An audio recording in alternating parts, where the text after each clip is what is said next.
மீண்டும் உங்களை நாம் சந்திப்பதிலே மிக்க மகிழ்ச்சி அடைகின்றோம்.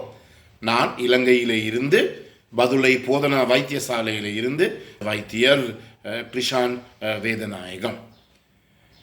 ஒரு பிள்ளைக்கு காய்ச்சலுடன் கூடின வலிப்பு, ஃபிப்ரைல் கன்வல்ஷன் அல்லது ஃபிப்ரைல் ஃபிட் வந்தால் வீடுகளில் இருப்பவர்கள் என்ன செய்ய வேண்டும் என்பதை பற்றி தான் நாங்கள் பார்த்து கொண்டிருக்கின்றோம்.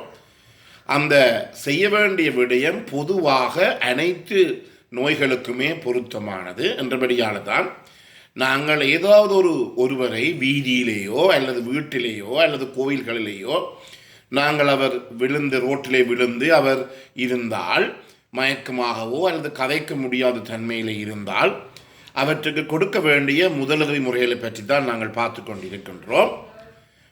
முக்கியமாக நான் சொன்னேன் டிஆர்எஸ் ஏபிசிடி என்று, டாக்டர் ஏபிசிடி.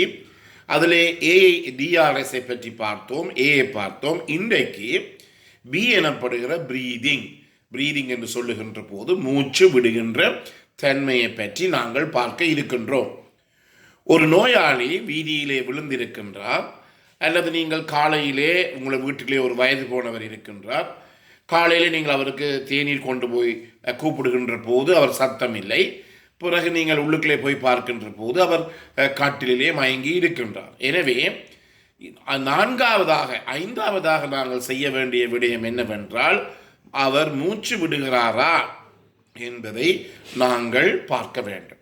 இந்த மூச்சு விடுகிறார் என்பதை பார்ப்பதற்காக அவர் சொல்லுவார்கள் லுக், ஃபீல் அண்ட் லிசன் என்று சொல்லுவார்கள். ஒரு நோயாளி மூச்சு விட்டு கொண்டிருக்கிறாரா என்பதை முதல் நாங்கள் பார்க்க வேண்டும்.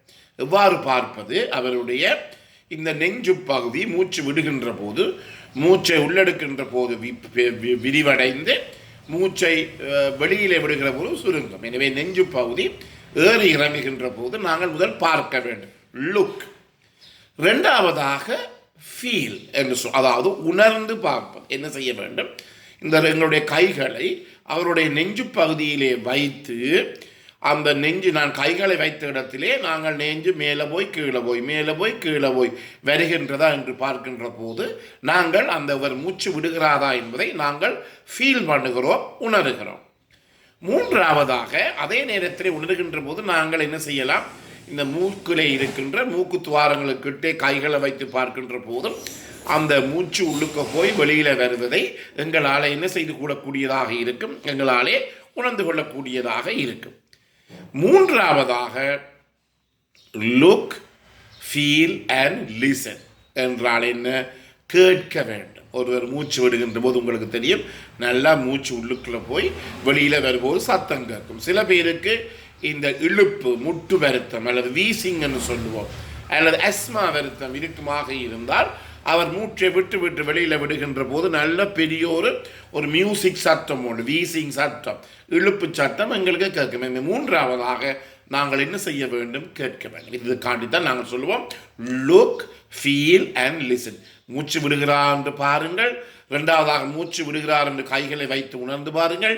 மூன்றாவதாக காதுகளாலே என்ன செய்ய வேண்டும்? இவர் மூச்சு விடுகின்ற போது எங்களுக்கு சத்தம் ஏற்படுகிறதா என்பதை நாங்கள் பார்க்க வேண்டும். இவ்வளவும் 2-3 செகண்டுக்குள்ளே உடனடியாக முடிய வேண்டும். ஏனெனில் ஒவ்வொரு செகண்டும் நாங்கள் பிந்த அந்த நோயாளியினுடைய உயிருக்கு பாரதூரமான விளைவு, அந்த நோயாளி மரணத்துக்கு கிட்ட சொல்லி கொண்டிருக்கிறார். எனவே மிக முக்கியமாக நாங்களும் கூட அண்மையிலே கூட ஒரு வீதியில் ஒரு விபத்தை சந்தித்தோம். நல்ல வேளையாக நாங்கள் எங்களுடைய வாகனம் சென்று கொண்டிருந்த போது முன்னால் சென்ற அரிசி ஏற்றி சென்ற லோரி அப்படியே பிறண்டது. அந்த வாகனத்தில் இருக்கிற 3 பேருமே அந்த வாகனத்திலே அப்படி இறுக்கப்பட்டுட்டார்கள், பிடிபட்டுட்டார்கள். உண்மையாக நாங்கள் வைத்தியர்கள் சென்றபடியினாலே நாங்கள் ஒரு விதமான பாதிப்பும் இல்லாமல் அவர்களை, அந்த 3 பேரையும் நாங்கள் காப்பாற்றினோம்.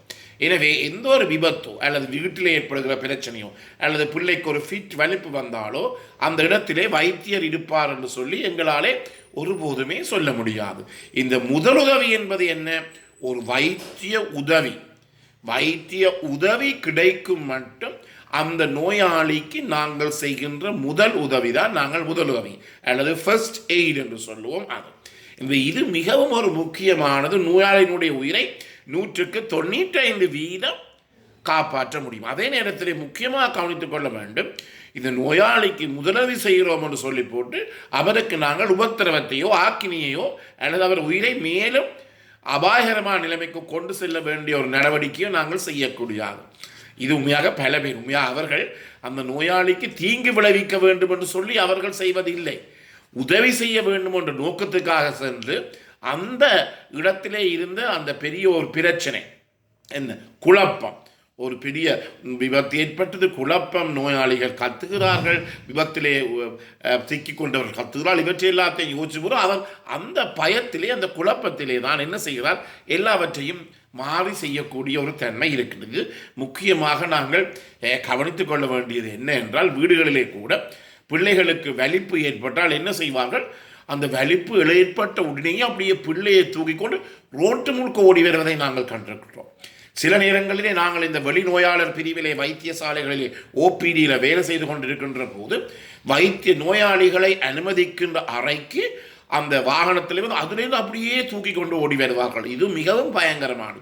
ஏனால் நீங்கள் அப்படியே தூக்கி கொண்டு வருகின்ற போது ஒன்று நோயாளிக்கு குழப்பமாக இருக்கு, நோயாளிக்கு நினைவு இருந்தால் குழப்பமாக இருக்கும். அடுத்ததாக இந்த வாயிலே சேருகின்ற எச்சில் அல்லது வாயிலே சேருகின்ற சத்தி அல்லது வாந்தி அல்லது வாயிலே சேருகின்ற உமிழ் நீர் எல்லாம் பின்பக்கத்தால் போய் எங்கே சுவாச குழாயில் போய் அந்த நோயாளி இறப்பதற்கு நீங்கள் ஒரு இடத்தை செய்து கொடுக்கிறீர்கள். எனவே இது மிக முக்கியமானது, இது மிக முக்கியமானது.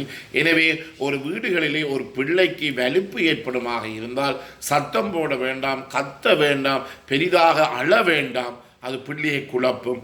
சத்தம் போடாமல் அந்த பிள்ளையை ஒரு பக்கம் அப்படியே திருப்பி, அல்லது வலது பக்கமாக இருக்கலாம், இடது பக்கமாக இருக்கலாம், அந்த பிள்ளையை திருப்பி அப்படியே நீங்கள் பிடித்து கொண்டிருங்கள். அதன் பிற்பாடு தானாகவே அந்த வந்த வலிப்பு அப்படியே நின்றுவிடும். சில நேரங்களிலே நாங்கள் கண்டிருக்கின்றோம், சில பேருக்கு வாகனங்கள் ஓடுகின்ற போது கூட வலிப்பு வந்ததை நான் கண்டிருக்கின்றேன், கேட்டிருக்கின்றேன். எனவே அந்த இடத்திலும் கூட என்ன செய்ய வேண்டும், உடனடியாகவே இயலுமான மட்டும் அந்த வாகனத்துக்குள்ளே பக்கத்தில் இருப்பவர் என்ன செய்ய வேண்டும், இந்த பிரேக்குகளை தடுப்புகளை அமுழ்த்தி அந்த வாகனத்தை ஒரு இடத்திலே நிறுத்த வேண்டும். அதே நேரத்தில் இந்த வாகனத்தில் இருக்கின்ற ஸ்டியரிங்னு சொல்லுவோம், அதை அங்கால திருப்புகின்ற போது அது பாரதூரமான ஒரு விபத்தை அனைவருக்குமே ஏற்படுத்தக்கூடியதாக இருக்கும். எனவே முக்கியமாக நான் இங்கு சொல்ல வேண்டிய ஒரு விடயம், என்ன பிரச்சனை ஏற்பட்டாலும் நாங்கள் குழம்பக்கூடாது, பயப்படக்கூடாது, மனம் தளரக்கூடாது. அதாவது மனம் தளராமல் இருக்கின்ற போதுதான் அந்த இடத்திலே எங்களுக்குரிய முதலுதவி சிகிச்சையை நாங்கள் செய்ய முடியும். எனவே அன்பானவர்களே, இந்த நிகழ்ச்சி உங்களுக்கு பிடித்திருந்தால் இந்த நிகழ்ச்சியை கேட்காதவர்களுக்கு நீங்கள் அறிமுகப்படுத்துங்கள். இந்த நிகழ்ச்சியை நீங்கள் லைக் பண்ணலாம், ஷேர் பண்ணலாம். அதே நேரத்தில் பெல் சின்னத்தை அல்லது மணி சின்னத்தை அழுத்தி நீங்கள் இதை சப்ஸ்கிரைப் பண்ணலாம். மேலதிக விவரங்கள் தேவையாக இருந்தால் நேரடியாக எங்களுடன் தொடர்பு கொள்ள முடியும். 0094 777 35 62 45. மீண்டும் உங்களை சந்திப்போம். நன்றி, வணக்கம்.